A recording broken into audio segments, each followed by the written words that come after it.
அஸ்ஸலாமு அலைக்கும் வரஹ்மத்துல்லாஹி வபரகாத்துஹு. அன்பான அனைத்து உறவுகளுக்கும் இனிய இரவு வணக்கம். பதிவு நாள் திங்கட்கிழமை 27 ஜூலை 2026.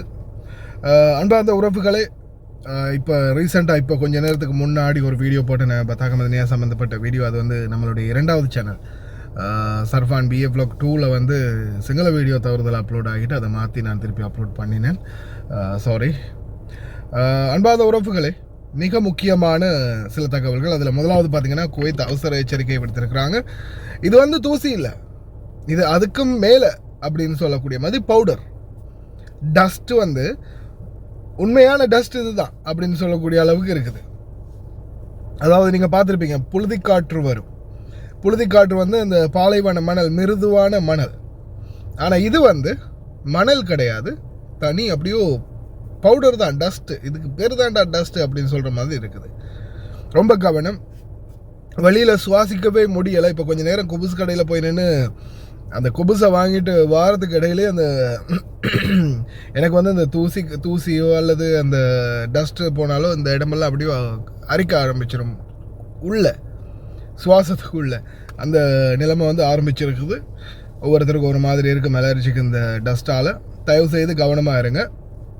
வெளியில் போகிறதா இருந்தால் கொஞ்சம் மூடிட்டு போங்க, இல்லைன்னா மாஸ்க் ஒன்று போட்டுட்டு போகிறது மிகவும் சிறந்தது. சவுதி அரேபியா மீது தாக்குதல், இது ஈரானை மிகப்பெரிய அளவில் பாதிக்குமான்னு கேட்டால் இல்லை. ஆனால் ட்ரம்ப்புடைய அறிக்கை என்னன்னு பார்த்தீங்கன்னா, Trump ready for the strong military action if talk with Iran fail. I will not give diplomacy and the time. Either move quickly or they don't move at all.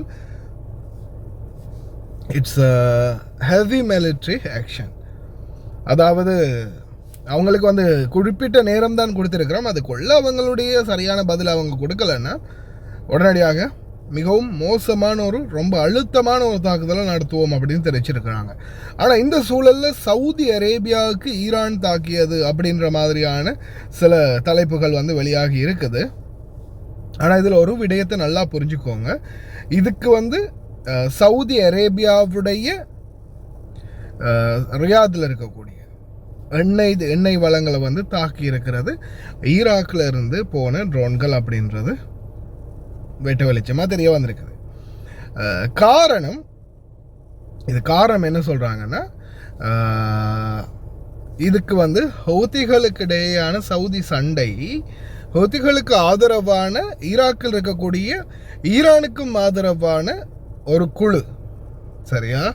இந்த குழுக்களுடைய பேர்களை வந்து பெரிய அளவில் மென்ஷன் பண்ண முடியாது தெளிவாக, ஏன்னா சில நேரங்களில் ஏற்கனவே சேனலை நுனியில் வச்சுருக்கானுங்க, மொத்தமாக சேனலை அவுத்து விட்ருவானுங்க. ஒரு குழு ஒன்று தாக்கியிருக்குது.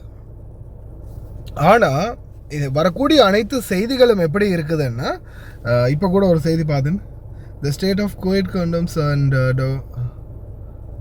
nonsense the targeting of petroleum facility in the sisterly kingdom of Saudi Arabia with drones launched by the militias affiliated with Iran in Iraq.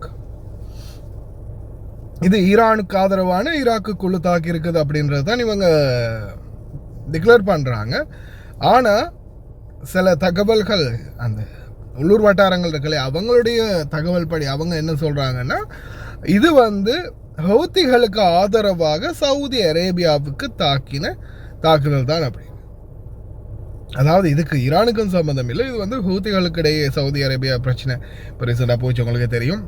இப்போ அந்த நாட்டு கவர்மெண்ட்டே ஹூதிகளை வந்து களை எடுக்க ஆரம்பிக்கிறாங்க அப்படின்ற தகவல் வெளியாகினத்தோட இந்த ஒரு திட்டத்துக்கு முக்கிய தலைமை வகித்தது பார்த்திங்கன்னா சவுதி அரேபியா. ஏமனில் இருக்கக்கூடிய அவங்களுடைய ஆட்களை வைத்தே அவங்கள களை எடுக்கிறதுக்கான ஒரு திட்டத்தை தீட்டியது சவுதி அரேபியா. இதை வந்து பிடிக்காத ஒரு சில அவங்களுக்கு ஆதரவான குழுக்கள் வந்து இதை செயல்படுத்தி இருக்கிறாங்க அப்படின்றது தெரிய வந்திருக்குது. நிலைமை வந்து இன்னும் சில நேரங்களில் மோசமாக போகிறதுக்கான வாய்ப்பு இருக்குது அப்படின்னு சொல்கிறாங்க. பார்க்கலாம்.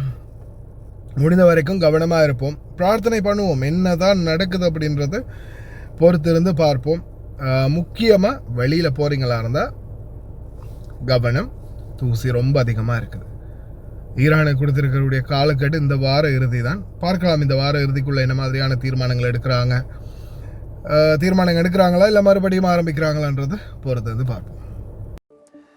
تعرب وزارة الخارجية عن إدانة دولة الكويت واستنكارها بأشد العبارات للاعتداءات التي حاولت استهداف منشآت بترولية بالمنطقتين الشرقية والرياض في المنطقة أو في المملكة العربية السعودية الشقيقة بطائرات مسيرة أطلقتها الميليشيات التابعة لإيران في العراق في انتهاك صارخ لسيادة المملكة وسلامة أراضيها وخرق للقانون الدولي وميثاق الأمم المتحدة وقرار مجلس الأمن رقم 2817. وتجدد الوزارة تضامن دولة الكويت الكامل مع المملكة العربية السعودية الشقيقة ودعمها لكافة الإجراءات التي تتخذها لصون أمنها وسيادتها، مؤكدة أن أمن المملكة جزء لا يتجزأ من أمن دولة الكويت ودول مجلس التعاون لدول الخليج العربية. The most important job any president has is to keep the American people safe. And every president says it, but we have a president that means it and does something about it. As the president outlined very clearly to the world on the night this operation began, Iran has been at war with the United States for 47 years. For 47 years, Iran has been killing Americans and attacking Americans across this planet. And other presidents had an opportunity to do something about it. And they all warned about how Iran was dangerous, but they refused to act. And this president's not someone that's going to refuse to act. He's not going to leave a danger like this in place. He's going to address it, and that is what he is doing. From the very first night of this operation, the president made it very clear. People like this, and now what I'm talking about is not the people of Iran. The people that run this country are radical Shia clerics. These are religious fanatics. Look what they are doing now. At their weakest point, this is the weakest Iran has ever been, and look at what they're doing. They're attacking embassies. They're attacking hotels. Imagine what these people would do if they had a nuclear weapon. That is an unacceptable risk for the world. By the way, the president's not just doing a favor to the United States and to our people. This is for the world. He defined very clearly on the first night of this operation what the goal was. We were going to destroy Iran's navy, and that is happening. We were going to, if it hasn't already happened, I'll let Pete speak to the specifics of it. We were going to destroy their missile launching capabilities. We're well on our way to achieving that goal. We were going to destroy the factories so they couldn't make more missiles and more drones. And that is moving forward. Every single objective the president clearly laid out on the first night of this operation is being effectuated. Again, Pete will speak to the specifics of it. This has been an incredibly successful operation. Every day, it may not get covered because, we're unlike them. We're not bombing embassies and hotels. We're hitting military targets.